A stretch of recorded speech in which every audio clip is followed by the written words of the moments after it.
Hello, my name is Michelle and I am a Michigan medical marijuana patient.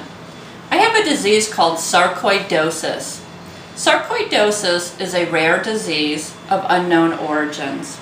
It is thought of as an autoimmune disease, even though there is no known antigen. This means they don't know what causes the disease, how I got it, and there is no known cure for it. Typically, around 80% of the people that contract the disease go on to have very mild symptoms, may need to be treated with steroids for a period of time, but they typically go into remission. I am in the other 20% of the population, and my disease has become chronic and progressive. On a daily basis, I experience vertigo, extreme nausea, heart palpitations, cognitive issues, which affect things like memory, recall, word formation, and speech. I also have problems regulating my body temperature, extreme pain, and fatigue. I have endured numerous miscarriages and survived 2 blood clots in my lungs and 3 in my legs. It took the doctor 7 years to diagnose my disease, and my journey through the healthcare system was pretty much an epic failure. I saw more doctors and specialists than I can count. Each one prescribed their own cocktail of medications, all with a long list of serious side effects. Before all was said and done, I tried well over 20 different medications. There was over a year's worth of steroids, which caused me to gain 80 pounds. There were more narcotics than I can remember. In fact, they actually caused permanent memory loss for me. There are 8 months of my life that I do not remember at all from the narcotics prescribed by the doctors. I am now off of all of the narcotics and use only cannabis to control my pain. Even after my diagnosis, things didn't get much better. There is not one single medication that is FDA approved to treat sarcoidosis. Steroids are typically the first line of defense. I refuse to take them after the damage they have already done to me. The most recent drug that they had me on was called Remicade. Remicade is a biological TNF-alpha blocker drug that comes with many black box warnings, also at a cost of $16,000 per month. For some reason that the doctors and even the manufacturer of the drug Remicade are unable to explain, the drug built up to toxic levels in my system. I had a dose of 3 times what is therapeutic. This landed me in the hospital and permanent damage to my digestive system. I am not only a patient, I am also the president of the Macomb Oakland Compassion Club.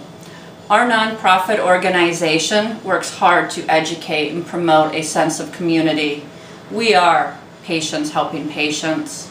We are not a dispensary. We do not provide marijuana directly to patients. Instead, we educate them about the benefits of cannabis therapy. Did you know that there is not one single death on record from marijuana? It is estimated that 20 to 50 million Americans use marijuana. According to which U.S. government you want to believe, the lethal dose of marijuana is either about 1/3 of your body weight or 15 pounds consumed within 15 minutes. To put this in perspective for you, tobacco kills about 435,000 people each and every year. Alcohol kills another 85,000 people. Adverse reactions to prescription drugs, 32,000, and over-the-counter anti-inflammatory such as aspirin kills 7,600 people each and every year. In 2008, Michigan became the 14th state to legalize marijuana for medical use. Under our state law, we have the right to possess up to 2.5 ounces of usable medication and cultivate up to 12 plants for our own medicinal use. Because marijuana is considered as a Schedule I drug classified by our federal government, meaning they believe that it has no medicinal value, Doctors cannot write a traditional prescription for marijuana, even though it is now legal in our state, nor can you have that prescription filled at a pharmacy. Oddly enough though, cocaine, methamphetamine, and morphine are only Schedule II drugs, which means that you can actually obtain these drugs from a prescription from a doctor, and they can be filled at a pharmacy. So with our law, you have the choice to either grow your own cannabis or assign a caregiver. A caregiver is someone who is linked to a medical marijuana patient through our state registry and can grow your plants for you if you choose. Each caregiver is allowed to service 5 patients. It is illegal to charge for the marijuana itself, but caregivers are allowed to be compensated for their services and materials. A full copy of the law and forms needed can be found at www.michigan.gov/MDCH. In order to obtain a Michigan Medical State Marijuana Card, you must first have a qualifying medical condition and get a doctor's signed recommendation.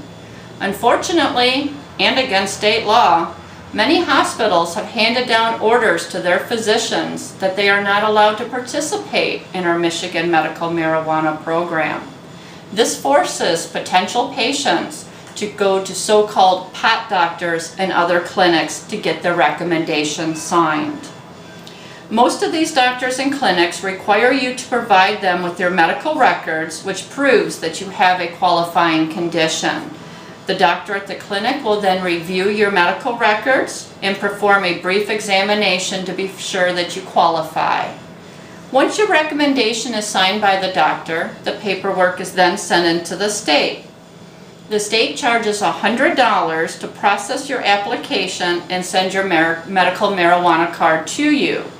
It is written right in the law that the state has 20 days to either reject or issue you your card. However, the state is currently taking 5 to 6 months to process cards, putting patients' rights in legal jeopardy. Also note, the Michigan Medical Marijuana is the only state-run program that actually makes a profit for the state. Makes us wonder why they cannot process our cards in a timely manner as mandated by the law. Marijuana's use as medicine was first recorded as far back as 2727 BC by the Chinese. Its medical effectiveness is documented in treating rheumatism, gout, and even absent-mindedness. Queen Victoria of England was prescribed cannabis for medical cramps by her physician.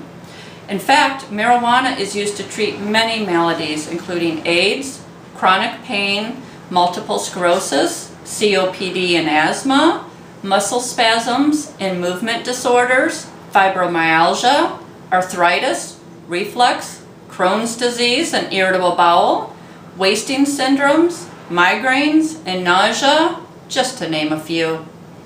Chemical compounds in marijuana or cannabis, known as cannabinoids, are responsible for its numerous therapeutic benefits. Scientists have now identified 66 compounds. Man has tried to recreate nature and the medical benefits of cannabis through a prescription drug called Marinol. Marinol is a synthetic form of THC and is available by prescription and at most pharmacies. Because Marinol contains only synthetic THC and none of the other cannabinoids, patients complain of very little relief and many unwanted side effects. Marinol is also more expensive than medical grade marijuana and can take an hour or more to be absorbed through the small intestines and processed through the liver. One of the main uses for Marinol is nausea due to chemotherapy. However, because it does take an hour to take effect, many patients complain that they are unable to keep the medication down long enough in order for it to become effective. However, when natural cannabis is smoked or vaporized, the benefits are felt almost immediately, and we can control our own dosage for the symptoms we are having. Which brings me to my next topic of discussion, the alternatives to smoking.